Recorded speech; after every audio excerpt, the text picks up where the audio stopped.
if you look back 50 years from now, the city was almost a city like Venice.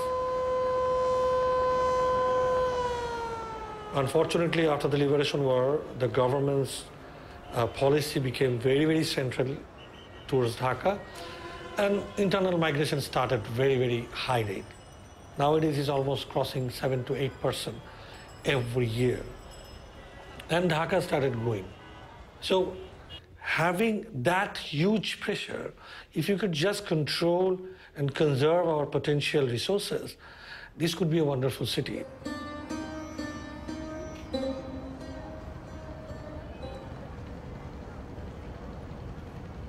Dhaka is the fastest growing city in the world. 500,000 people move here from the countryside every year. To handle this pressure, Dhaka follows the urban model we have seen in China and the West. A model based on cars, highways, high-rise residential suburbs, and a massive consumption of energy. Why we have to copy a Western world and just push it into a planning process? This particular notion of living, how we are addressing it, how we are denying it, how we are denying their aspiration, is a sample how we are destroying the very flavor what this city could have.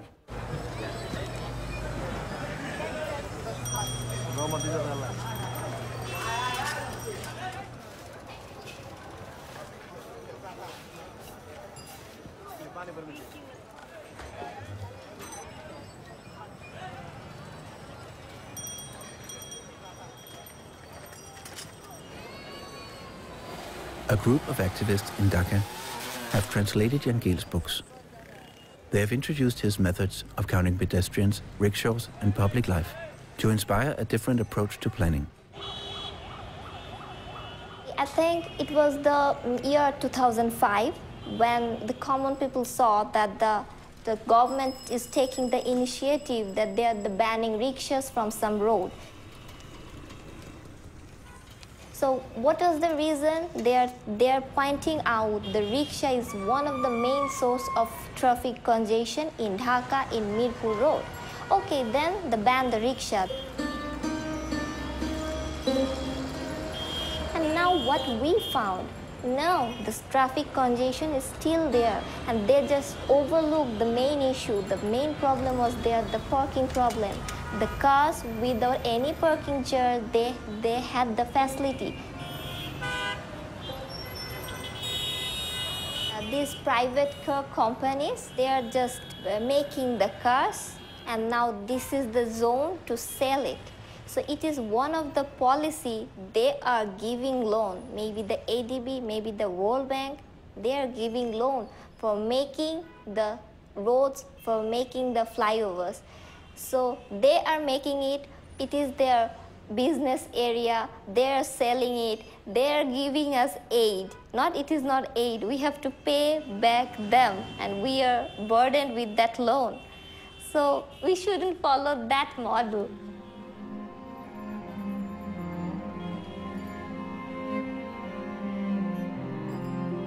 So when the government is banning rickshaw, they are destroying the opportunities of employment, and 300,000 rickshaws with 600,000 rickshaw pullers, they are the poor people.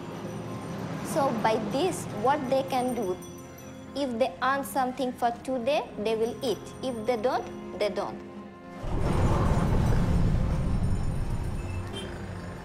Only the 5% are using the private car, only 37% are using the rickshaw. If the 37% are shifted for using the private car, so I think I can move anywhere. I have to just sit in the car and I don't know. I have to sleep there, I have to eat there, and everything. It's my car, and I have the car, and I have to do nothing. That's it.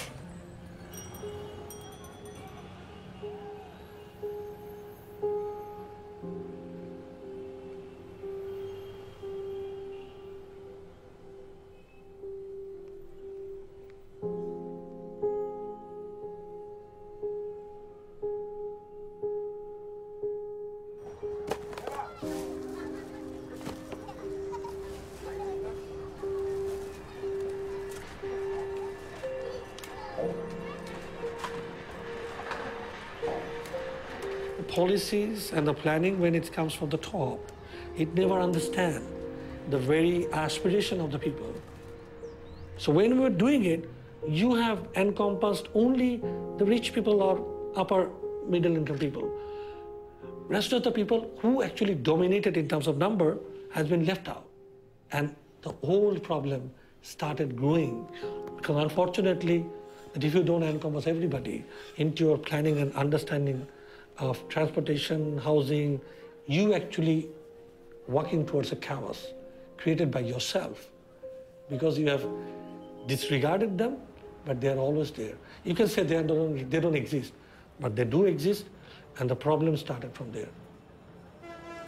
How this modality should be prioritized, who should be prioritized.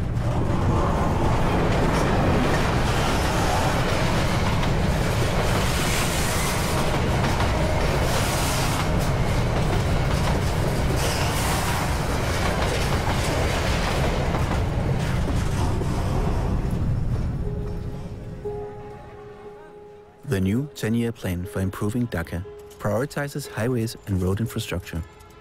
It is heavily funded by the World Bank. The government will spend $10 million on pedestrian facilities, while the budget for flyovers will be $1 billion. Activists complain that the plan is socially unfair.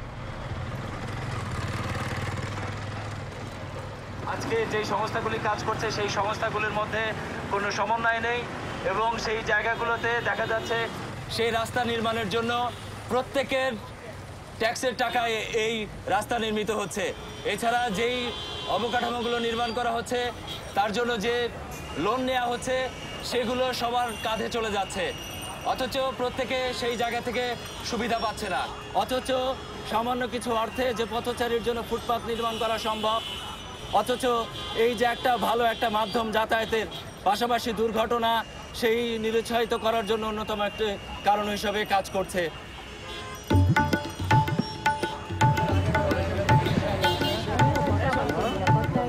প্রতিটি রাস্তায় সমন্বিত zebra crossing এর দাবি জানায় পথচারীদের চলাচল নিরাপদ করা পথচারী সহায়ক সিগন্যাল সহ বিভিন্ন দাবি Bangladesh television Dhaka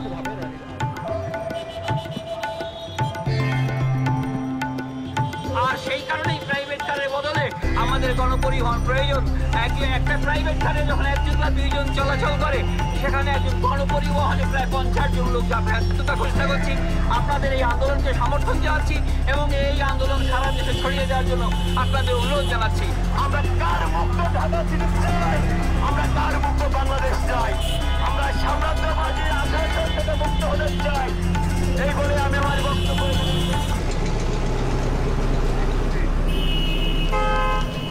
At the current growth rate, the population is expected to double, from 160 million people today to more than 300 in just a few decades. With this car-centric development, if each person have the one car like America, we will have a 300 million car. Will there be any space in Bangladesh?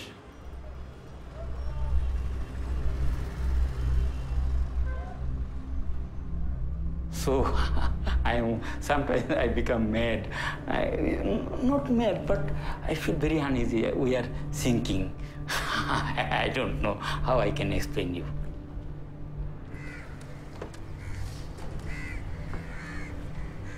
You see, sometimes I cannot sleep at night properly. When I think that what we are eating, if all the foodstuffs are very, you see, with the toxic chemical and etc. But other problems is becoming more and more prominent. Dhaka is considered a high-risk earthquake zone. The urban development magnifies this problem heavily. The landmass is fast being covered with asphalt and concrete, which causes rainwater to flow into the polluted river system. The groundwater is therefore the only resource, and it is depleting quickly.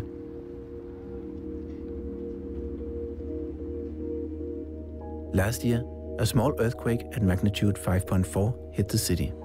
In the case of a major earthquake, it is estimated that 80,000 high-rise buildings will collapse. There is a connectivity, soil structure is changing.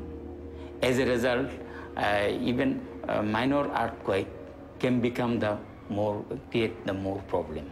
You see that when a structure, the soil condition is changed, then bearing capacity will less.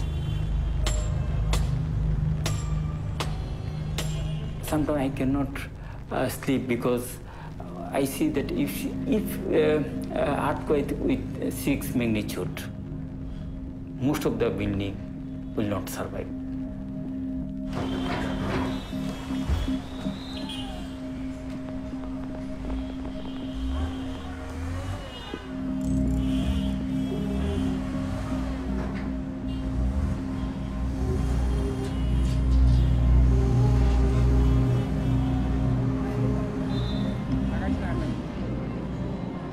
As a species, we have certain conditions of learning. A kid walking through the road and around your house, what he sees small trees getting out of the seeds, growing these insects, small butterflies.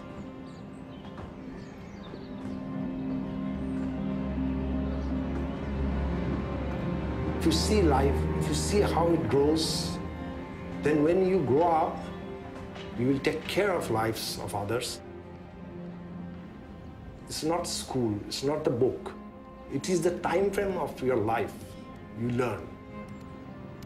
So when we turn a city into a place where you don't walk, your kids don't walk, you are raising generations. When they grow up, they will be not human.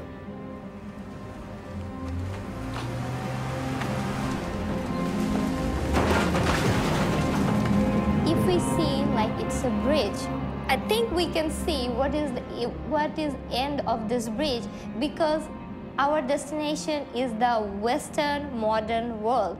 Now we have started the journey. Now we are in the middle of the bridge. We can see, oh my God, this capitalistic model, all these modern things, all these cars, all these highways destroyed their life. Now I can set up my journey, okay, which way I can go.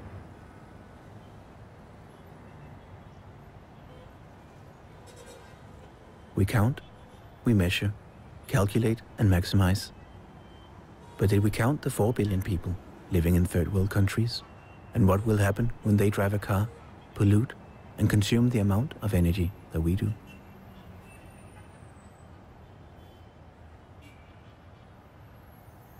What if we started